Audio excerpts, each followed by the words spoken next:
What happens when a seasoned TV host tries to bait Melania Trump into a viral moment? Watch as she flips the script, leaving him speechless and the audience stunned, without ever raising her voice. The lights in the Spotlight Hour studio burned bright, casting a golden glow over the sleek, modern set. Every detail was designed for one thing: spectacle. The audience, a charged mix of admirers and skeptics, buzzed with anticipation. They weren't here just to watch an interview, they were here for a showdown. At the center of it all sat Melania Trump. She exuded an effortless grace, her silk blouse draping elegantly over her frame, her posture flawless. To the untrained eye, she looked serene, calm, almost detached, but those who had underestimated her before had learned a hard lesson. Behind that composed exterior was a mind as sharp as a blade. Across from her sat the host, a man who thrived on confrontation. His smirk was the kind that made headlines, his reputation built on tearing public figures apart, pushing, prodding, waiting for the moment they cracked. He leaned back in his chair, a predator settling in.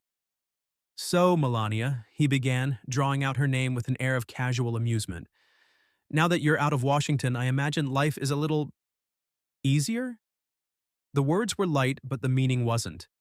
The audience caught it, the subtle implication that her time in the White House had been one of leisure rather than purpose. A few chuckles rippled through the crowd. Melania didn't flinch. She nodded once, slow and deliberate. "I focus on my work, my family, my initiatives," she replied, her accent smoothing over each word with quiet precision. The host's smirk widened. He adjusted his suit jacket, shifting forward. This was his arena, his game. He had spent years dismantling the powerful, and tonight would be no different. "Right be best, wasn't it?" He chuckled just enough for the audience to hear. "Your anti-bullying campaign. I have to ask, do you think it really made an impact?" The audience tensed. It was a setup. The kind of question designed not for an answer, but for a reaction. A way to poke, to diminish. But Melania remained still. Not defensive, not rattled. And that, more than anything, made the host uneasy. Because something in the air had shifted. And he was about to realize, too late, that this time, he was the one walking into a trap. The host sensed the shift, though he wasn't ready to acknowledge it yet. He had played this game too many times to believe he could lose. His audience expected a show, and he would give them one. Leaning forward, he tapped his pen against the desk, his voice dripping with casual mockery. "Some people felt your Be Best initiative was, well, ironic, considering certain figures in your circle." The crowd caught the veiled jab. A few murmurs, a stifled laugh. The host smirked. He was steering the conversation exactly where he wanted, toward controversy, toward headlines. But Melania didn't take the bait. She remained perfectly composed, her eyes steady, her hands resting gently in her lap. She had seen this move before. Different faces, different settings, same tired strategy. The host pressed on, emboldened by her silence. "Let's be real, Melania. You were First Lady, but you weren't exactly out there, were you?" This time, the audience chuckled openly. The implication was clear. She had been a background figure, a mere accessory to power. The host leaned back, arms crossed, waiting for her to fumble, to defend, to prove him right. Instead, Melania tilted her head slightly, her voice soft but unwavering. "Let me ask you something," she said. "You say people didn't see me, but tell me, what is it that you think you saw?" The host blinked. Melania leaned forward now, her presence suddenly filling the room. "I visited hospitals, schools, families in crisis.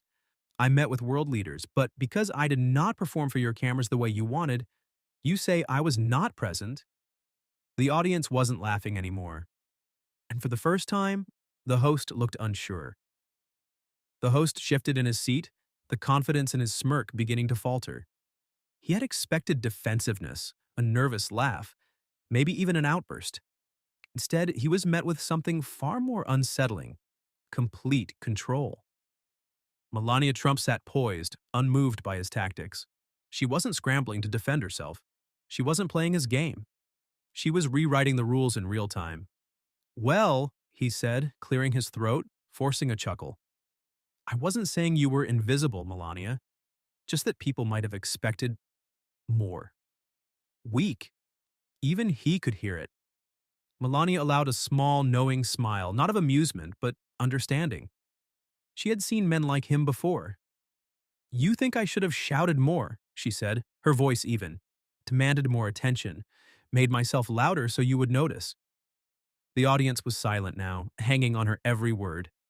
She leaned back slightly, smoothing an invisible crease on her blouse. "But I do not shout to be seen," she continued. "And I do not need your approval to know my worth." The silence was deafening.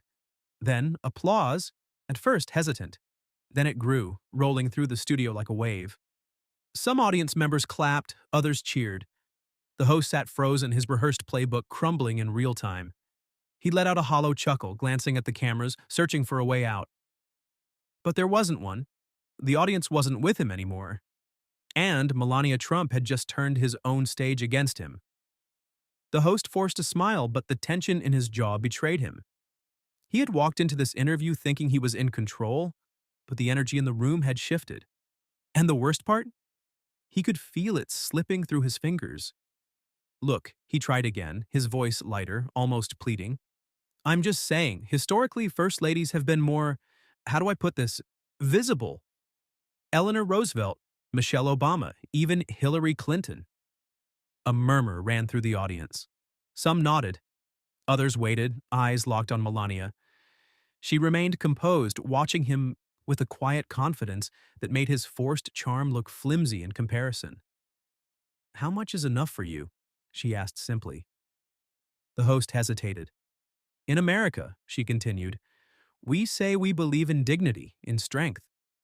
But when a woman chooses grace over spectacle, you say she is not present." The host opened his mouth, but no words came out. Melania smoothed her blouse, her expression calm. "I have been many things," she said, "but I have never been invisible. And that is why we are sitting here today." Applause erupted. The host swallowed hard. He had lost, and everyone in the room knew it. The host shifted in his chair, feeling the weight of the moment pressing down on him. He had built his career on controlling the conversation, steering interviews toward the viral soundbites he wanted. But tonight, the script had flipped. Melania Trump wasn't flustered. She wasn't defensive. She wasn't playing along. And now, the audience wasn't laughing with him anymore. He forced another chuckle, trying to regain control. "I wasn't criticizing you, Melania. I was just pointing out that some people felt you could have done more." Melania tilted her head slightly. "And who decides what is enough?" the audience murmured, sensing his discomfort. "You believe a woman must be loud to be strong," she continued, "that she must perform for the cameras to have value. But strength is not measured in volume. It is measured in action." The host's smile faltered. She leaned forward just slightly, her presence commanding. "I did not come here to argue. I came to speak. And you, despite all your efforts, are finally listening." A pause. Then, applause. Louder this time, rolling through the room with undeniable force. The host exhaled sharply, gripping the edges of his desk. He had lost the room, lost control, and worst of all, he knew it. Melania Trump had taken his own stage and made it hers. The host's usual confidence was gone. His smirk, once a weapon, had become a flimsy mask. He had spent years mastering the art of leading guests into his traps, turning conversations into viral spectacles. But tonight he had become the spectacle. Melania Trump didn't raise her voice. She didn't argue. She didn't fall for his carefully placed bait. She had done something far more powerful. She made him unravel without ever breaking a sweat. She sat back, smoothing an invisible crease from her blouse. "I have never needed to prove my worth to anyone," she said simply. "Certainly not to you." The audience erupted. Some clapped, some whistled, and some just sat there in awe, realizing they had witnessed something rare, a masterclass in control. The host swallowed, shifting in his seat. He glanced at his notes, desperate for a way to pivot. But it was useless. The moment had passed. The cameras were still rolling, capturing every second of his defeat. Melania Trump had walked onto his stage as a guest. She was walking out as the one in control. The interview wrapped up, but the energy in the room remained electric. The host, still rattled, forced a smile as he extended his hand. Melania shook it with effortless grace, offering a polite nod before standing. She had nothing left to prove. The audience remained still for a beat before breaking into applause once more. Some out of admiration, others out of sheer disbelief. They had just witnessed something unexpected, something real. Backstage, producers scrambled. The host earpiece buzzed with frantic voices trying to salvage the moment, but it was too late. The damage had been done. The interview they had planned, where Melania would stumble, where the host would dominate, had crumbled before their eyes. Within minutes, the first clips hit social media. Melania Trump just flipped the script, without raising her voice once. Comments flooded in. Some praised her poise, others ridiculed the host's failure to control the conversation. And the host? He sat in his empty studio watching as his moment of triumph became a lesson in defeat. The night had started as just another interview. Now it was a cultural moment. The fallout from the interview spread like wildfire. As the footage hit social media, it quickly went viral, drawing millions of views. Headlines appeared on every major news outlet. Melania Trump stuns TV host with unexpected clapback, and I do not need your approval. Melania Trump's icy response leaves host speechless. Pundits and commentators scrambled to dissect the moment. Some praised Melania for her composed destruction. She didn't raise her voice once and still managed to obliterate him, one columnist wrote. This is the kind of strength that doesn't need to shout to be heard. Others tried to downplay it. She dodged the question with a well-crafted, rehearsed response, one critic argued. It's hardly the takedown people are making it out to be. But those voices were drowned out. Across Twitter, memes exploded. One of the most popular compared the host's confident smile before the interview to his slack-jawed expression as he realized he had lost control. The caption? When you think you're setting a trap, but you're actually the one in it. The host remained silent. No tweets, no spin. He knew that nothing could change the narrative. Meanwhile, Melania had become a cultural symbol, not of the woman who had once been underestimated, but of someone who quietly commanded respect by refusing to conform to the media's expectations. The host had walked into his own studio thinking he controlled the narrative. Instead, Melania Trump had rewritten the rules.